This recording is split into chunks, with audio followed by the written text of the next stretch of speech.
Now, on News Talk 105.9 WMAL. O'Connor and Company.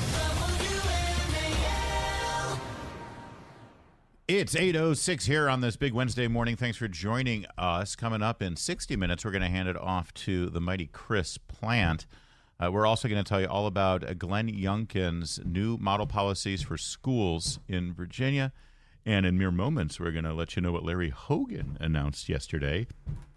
Sort of. I thought he was retired from politics. I know everybody's just can't wait to hear that.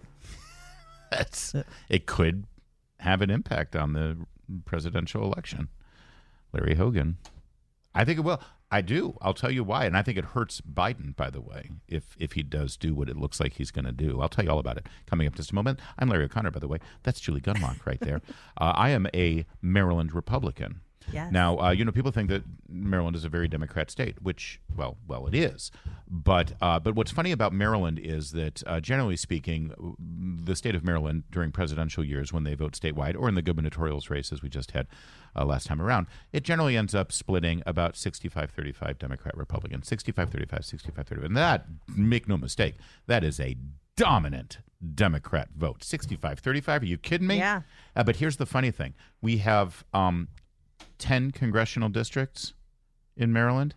Guess what? They're not split 65-35. There's one Republican. One Republican. Because of the way the state's districted, you see. The way it's districted and the way the districts are drawn, it doesn't actually reflect the makeup of Maryland. Oh, sure, there may be 35 to 40% Republicans in the state of Maryland, but you sure won't get 40% representation in the House of Representatives. That's broken. We know that already. But the one Republican they let us have is Andy Harris. And Andy Harris does a yeoman's job representing conservative values there in the House of Representatives. And he represents the people of his first district very, very well. And boy, do the Democrats hate him for it. And he sort of represents the Marylanders like you who are just sort of, okay. Like he sort of speaks. Yes. Like, so he's almost like the senator from Maryland. Thank you. Right. Yes. So yesterday in the House Appropriations Committee, there was a bill being proposed that had to do with blocking tax dollars used for LGBTQ organizations promoting sex changes for 7-year-olds. Mutilating kids. Yes, exactly. Right, got it. Child mutilation. And Andy Harris was speaking passionately about that. By the way, Andy Harris is a medical doctor. Yes. All right, let's not forget that as well. So listen to this guy, Representative Mark Pocan of Wisconsin. Unbelievable. A Democrat, confronting Maryland's sole Republican voice, a medical doctor, Andy Harris, with regard to Andy Harris trying to protect little children from being sterilized and mutilated. Thank you. I'm just curious, out of the, how many earmarks was it, 2,680? How many other websites did you get a chance to check besides these three?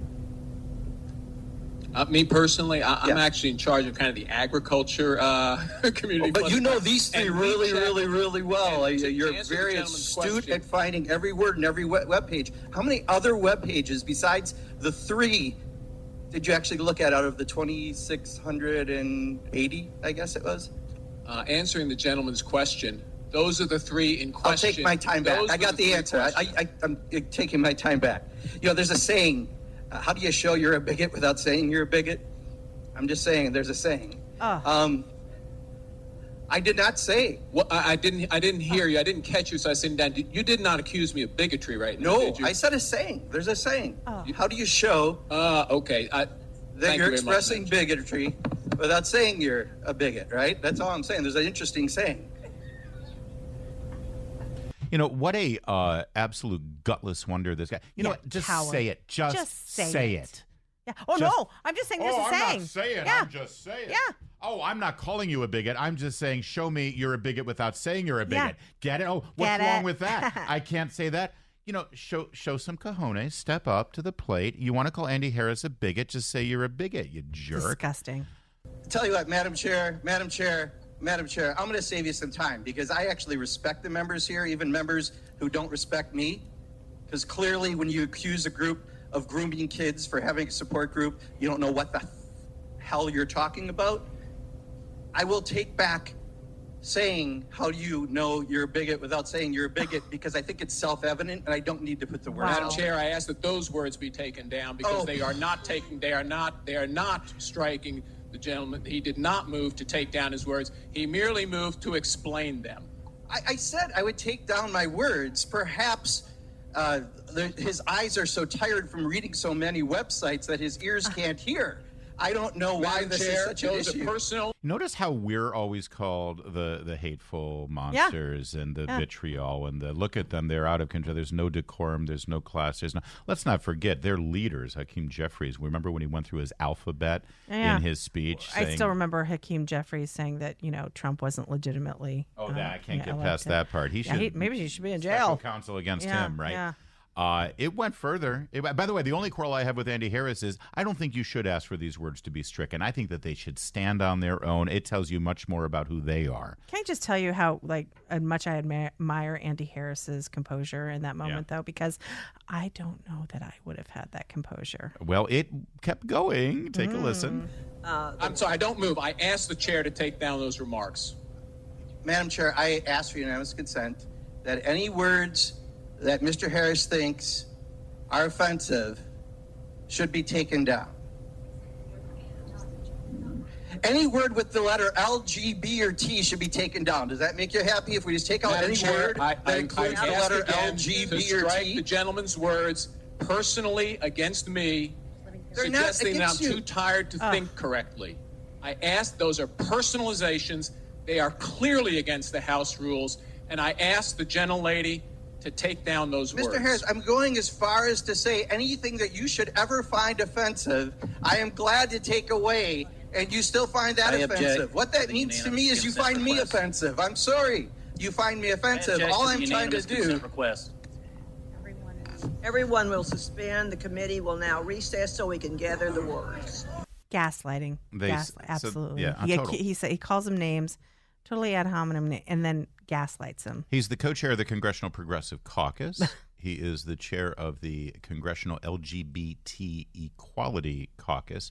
He is Mark Pocan, representing the 2nd District of Wisconsin since January of 2013, and he is an obnoxious, gutless wonder. Yeah. And Andy Harris, good for you. Thank you for representing all Republicans in the state of Maryland with us. And let's just be clear here, because he's throwing around the word bigot, and he's throwing around the word, let's you're remember just what looking at we were these talking websites, about. and this is just about equality. It's about LGBT rights. Let's remind everyone, this is federal funding, your tax dollars, that Andy Harris is trying to pull out. This is an earmark, by the way. It's never even actually been voted on the floor. Right. It's just an earmark that they throw in. Andy Harris, and that money, your tax dollars, without the benefit of a vote, would go to assist and promote in the sterilization and the genital mutilation of prepubescent children. And let's not forget, there are Republicans out there who say, "Oh no, I don't get into these social issues. I'm not a culture war guy. I'm not a culture." Thank God for Andy Harris. Thank God for these members standing up for this abomination that's being pushed by the Democrat Party. Well, and you know why these Republicans in the past have said, I'm not a culture war guy. I'm just really focused on it, because they don't want to be called bad names. Right. They don't want people like Mark Pocan to be mean to them. They are cowards. Guess what? And by the way, I'll call a spade a spade. I'm talking about Paul Ryan, who was the Speaker of the House and a guiding light of the Republican movement for many years, who just bragged that he doesn't get involved in these things. He might agree with Republicans, but it's too divisive, and I'm not really a culture war guy. Here's the thing, Paul Ryan.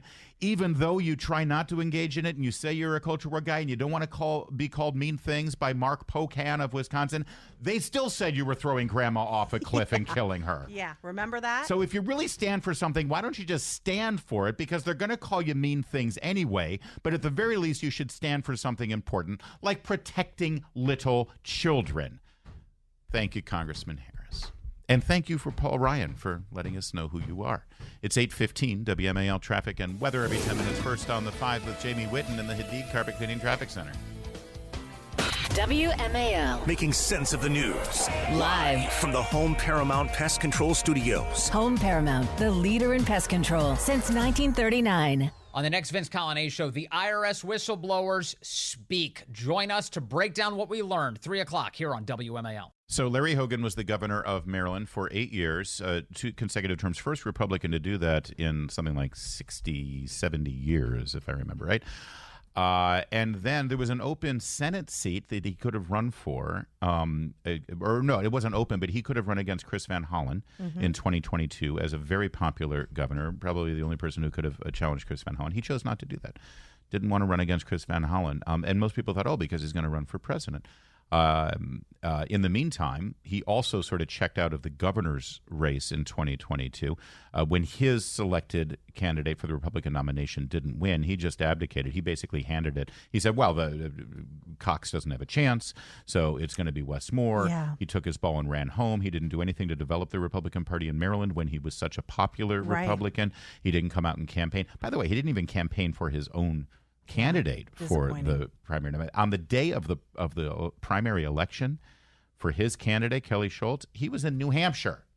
All right, so that's Larry Hogan. A good guy, not the best Republican, to be honest. Yeah. But certainly, listen, again, I don't regret my vote. He was much better than having a Democrat in the State House in Annapolis, right? But now we've got Ben Cardin announcing his retirement. And it's like, well, here we go. Larry Hogan can run for Senate if he still wants to stay in politics. And he said no to that, too. He's not going to run for the Senate nomination, it appears, in Maryland. He's also said that he's not going to run for the Republican nomination for president. So, I mean, obviously the guy is out of politics, right? Sure. He's retired from politics. think? He's not working to get another Republican elected in Maryland. He's not running for Senate. He's not running for president. What else is there to run for, right? And then yesterday, he put out this ad. We had leaders from all across the country flying in today. So Wednesday, Governor Larry Hogan held the governor's celebration. Governor Hogan was at an event in Hanover, Maryland last night to celebrate his 8 years as governor.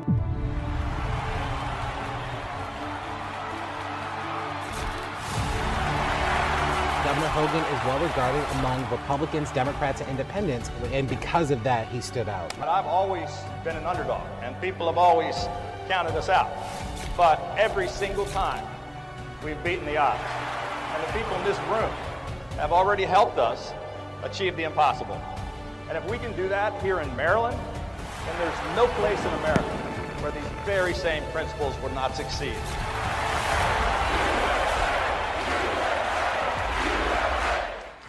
So what's he running for? Now, the end of the ad shows paid for by an America United, an AmericaUnited.com. And it appears to be a political action committee where you can give from 5, 10, 25, 50 to 100 or other. And it says, contribute to us. Fed up with politics as usual, contribute now and help us unite America. How exactly are we going to do that? Yeah, they said there's no plans. Like, so what's your...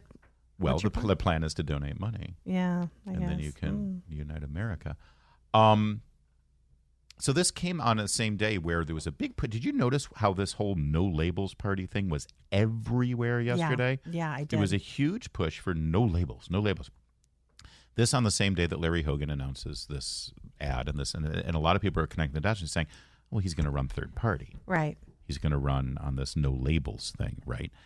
And a lot of people think, oh, well, that's the answer. That's the end. Well, not just it's going to kill the Republicans' chances. Oh, sure, is what sure. They think. Yeah. No one's going to win third. Everybody knows you can't win as a third party right. candidate. You're not going to win as a third party candidate, but you're going to hurt somebody. And everyone immediately assumes, especially if it's a Republican, Larry Hogan, or maybe some of the Republicans, that this is going to hurt Donald Trump or whoever the Republican nominee happens to be. And I think it's the opposite. I actually think this hurts Joe Biden. I think that there are a lot of people who vote for Joe Biden because they won't vote for Donald Trump, presuming that it's Donald Trump. Don't kid yourself out there, by the way. There are a lot of people who will not vote for Donald Trump no matter what. It's true. That's just the way. Just like you. Listen, dude, you're not going to vote for Joe Biden, right? Are you going to vote for Gavin Newsom? Of course not. No matter what, no matter who Gavin Newsom's running against, you will not vote for Gavin Newsom. Well, just put yourself in the mind of people who are the exact same way about Donald Trump. You will never vote for Donald Trump. These people will say. But it's not like they like Joe Biden. Right. It's not like they like our economy. It's not like they're happy with what or even behind this guy who barely can put a sentence together. Right. And it's not like they're in support of Kamala Harris. So they want an alternative from Trump and Biden. And they're the ones who are going to vote third party. I think if you look at who is the most fervent supporters between Biden and Trump, I think Trump has much more dedicated support than Joe Biden does. Joe Biden gets votes because he's just not Trump. But if you have a third option in there, if you throw Larry Hogan or Joe Manchin in there, What Republican voter is going to say, "Oh, thank God I can vote for Larry Hogan now"? No one. But you don't think there's Biden voters who are going to say, "Okay, good. I don't have to support Biden. I can support Larry Hogan"? I just think my position on this is probably simpler. I just think there's going to be a lot of people staying home. I do. I think it's going to be. I'm much more on the left. I just think people. Let me tell you something. I don't think people who. If we don't learn from history, right? Yeah. 1980, Jimmy Carter, Ronald Reagan. People knew Jimmy Carter was a disaster, but everyone thought Ronald Reagan was going to bring us to war, nuclear war with the Soviet Union, and he's too right wing and he's too this. So here comes John Anderson. You think John Anderson, who was a Republican, if I remember right, do you think he took any votes from Reagan? Of course not. No. It was people who couldn't. It's like, of course we can't vote for Carter. He's horrible. Now we've got an alternative. Other way around with Ross Perot, Bill Clinton, and George. There were so many Republicans who were so pissed off at Bush, rightly so, that he went back on his no new taxes pledge. Yep. Here comes Ross Perot, a Naval Academy grad, patriotic Populist American, appeal, populist appeal, running against Washington, out of Texas. Right. You think he took votes from Bill Clinton? I mean, some, but he really hurt George Herbert Walker Bush. Yes, he did. When these third-party candidates come in, they're there so that someone who is just going to hold their nose and vote for somebody because they're so repelled by the other guy, they give them an outlet. And right now, that means people who are voting for Biden just because they don't have an alternative, because they don't like Trump. And the same way they didn't like Bush, same way they didn't like Carter. That's my expert analysis on this. So I encourage Larry Hogan, run, brother. Run third party. I think it's a great idea. Get up there. Maybe you're right. Joe Manchin, run for president, baby. Both of you. That's a great ticket right there. Hogan Manchin. Yeah. That's not Let's bad. go. There you go. It's 8:24. WMAL-FM, Woodbridge, Washington. A Cumulus media station. Making sense of the news. News Talk 105.9. News. Now. On News Talk 105.9 WMAL. O'Connor and Company. It's 8:36 now on our big Wednesday extravaganza here. It's O'Connor and Company with Larry O'Connor and Julie Gunlock. 30 minutes from now, it's Chris Plant time.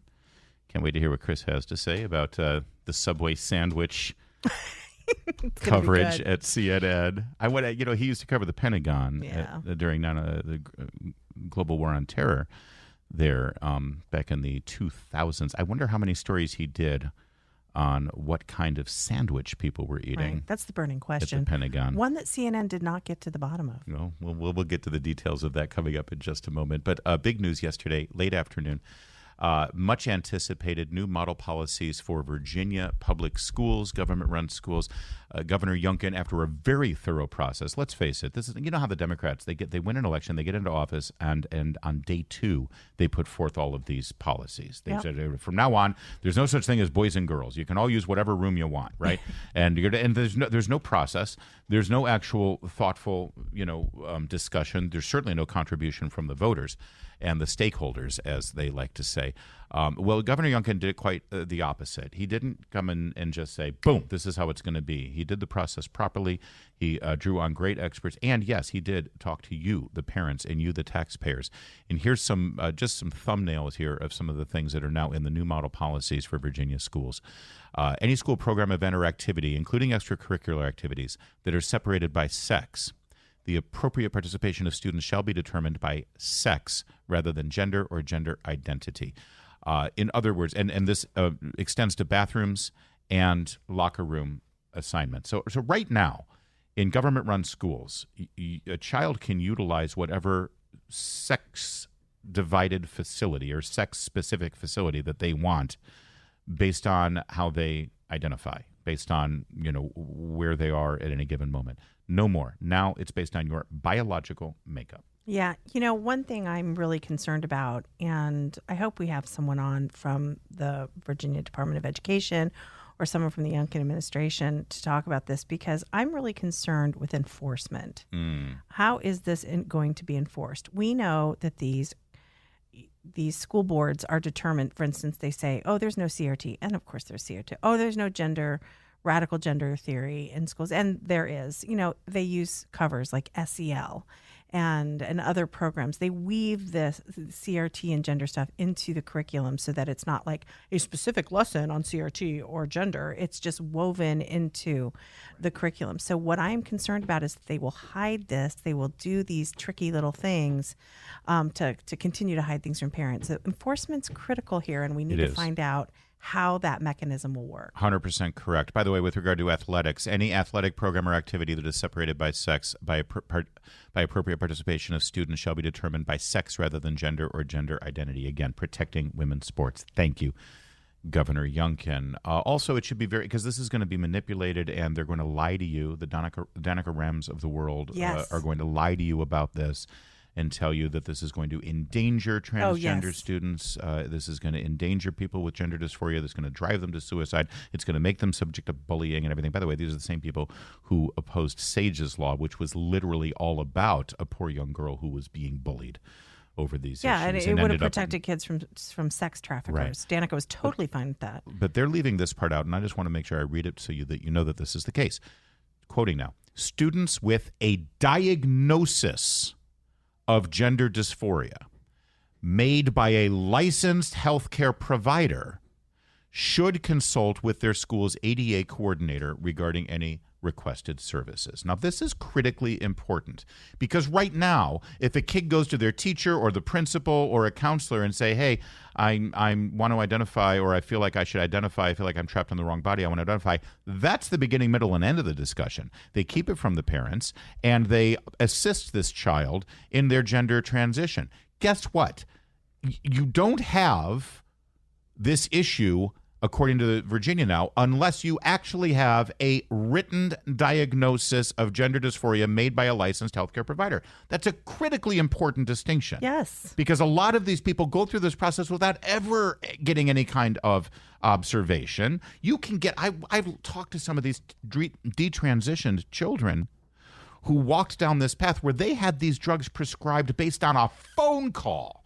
Yeah. They had a phone call with a healthcare provider, and the next thing you know, you've got a prescription for puberty blockers and for testosterone treatment. Yeah, I do worry a little bit. If you follow the medical community, the AAP, that's the Pediatrician Trade Association, you know that the medical industry has gone nuts on this. They are not reliable. Billboard Chris on Twitter constantly posts things showing that the medical community is being trained to coerce parents into doing this. I know. I'm just saying it is the diagnosis isn't everything. I get that. However, because of federal laws, because of the Americans with Disabilities Act, because of what I'm pointing out here is that Youngkin did it the right way, because there will be challenges to this. And by having that language in there and saying, all right, listen, if you've got a legitimate medical issue where a licensed physician has given, then okay, we can discuss this. We can figure out an accommodation. Maybe that's a single sex I just think we're going to have facility. To follow up on that. Of course we do. Because I do think that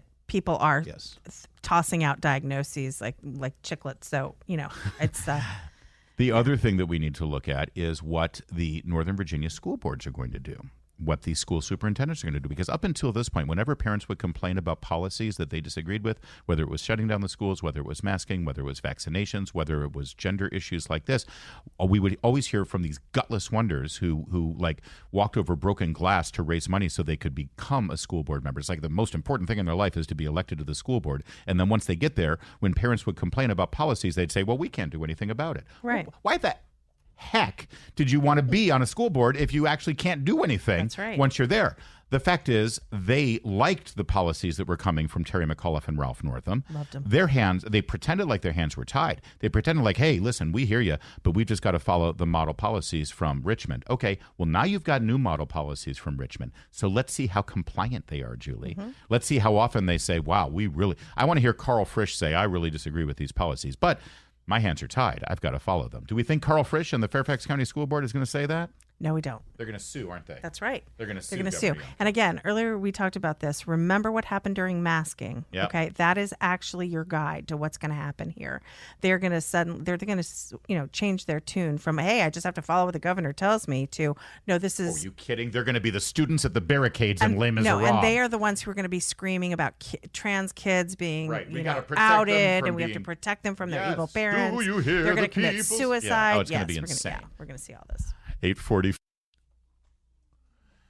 It is 8:49, and we do need to hand out our journalism awards here that we have for outstanding broadcast television coverage of a breaking news issue. No one did it better yesterday than CNN as they were covering the pending indictment or charges against Donald Trump. They had an exclusive here on Jack Smith, the special counsel. Take a listen and just marvel at the Woodward and Bernstein-esque coverage here of your American news media. Of course, on the special counsel's side, that's the Justice Department and its appointee, Jack Smith. Jack Smith is tight-lipped. He was spotted today by CNN going to Subway for lunch, picking up a sandwich, leaving, and not saying a word. So no comment from the special counsel's office on whether they plan to indict Donald Trump and when that is potentially going to happen for the second time for a federal case. Thank you. I mean, these are brave, brave journalists who are standing up for the First Amendment. No, there's not been any information on what he ordered. No, we're still waiting to find out what kind of Subway sandwich. But now you may think, oh, it was just a one-off mention here. No. Let's tune in a little later in the broadcast day. Jack Smith going to Subway today is a message to Donald Trump. Mm-hmm. Donald Trump tries to intimidate people. He tries to bully people. He tries to scare you away. That was Jack Smith with no words and a simple $5 sub in his hand saying, I'm here, I'm not going anywhere. Yeah. Wow, that is John King analysis there. Yeah. They actually had a panel of like 8 people here to talk about they it. will get the Pulitzer. For this. Yes. Specifically, yeah. But again, so you might say, okay, well, yeah, they had to fill some time, so they had John King mention it. I'm sure that was where they ended the whole thing. Turns out even Jack Smith can't resist a $5 footlong. That's according to what we see right there, new and exclusive CNN video of the special counsel at Subway, declining, though, to respond to reporters' questions about today's big news. A Target letter sent to the former president of the United States, CNN's Evan Perez, was there trying to track down the special counsel. Evan Perez was there on the scene. They're outside of a Subway. At Subway. You tuned into the CNN morning show. They still have a reporter the day later, 24 hours later. Breaking news from outside the Subway. Have we learned? Was it a spicy Italian? Is he a vegetarian? It could have been a chicken Caesar wrap, perhaps. Right. Did he go for the actual Subway? Does he get it toasted? Oh. These are the burning Inquiring questions. minds want to know. Yeah. God bless you, CNN. Never change. You're doing wonders for people turning away from you. Have a great day. We'll see you when we see you next Monday. Mercedes Schlapp here tomorrow. Chris Plant here right now. Hello, Christopher. I was listening to you guys this morning, of course, and great stuff. And CNN and the Subway sandwich. And is it sad that when things like that happen, I think of you immediately? Jack Smith, he got a sandwich. Boy, that really makes a statement, doesn't it? And they got, and it's amazing. Dana Bash is sitting there with her ex-husband, John King. Right. Well, one of her ex-husbands, John King. Talking about it. And then they should go to Jeremy Bash, another ex-husband who signed on to that, the felonious 51 fake intelligence letter. See, if you can't trust them for news, where are you going to go? And was it the $5 Subway? He hasn't been to Subway since 1987. The Bashes and the Kings go to Rose's Luxury. Honestly, pretty amazing stuff. We got that and President Trump last night at Town Hall, and Joe Biden is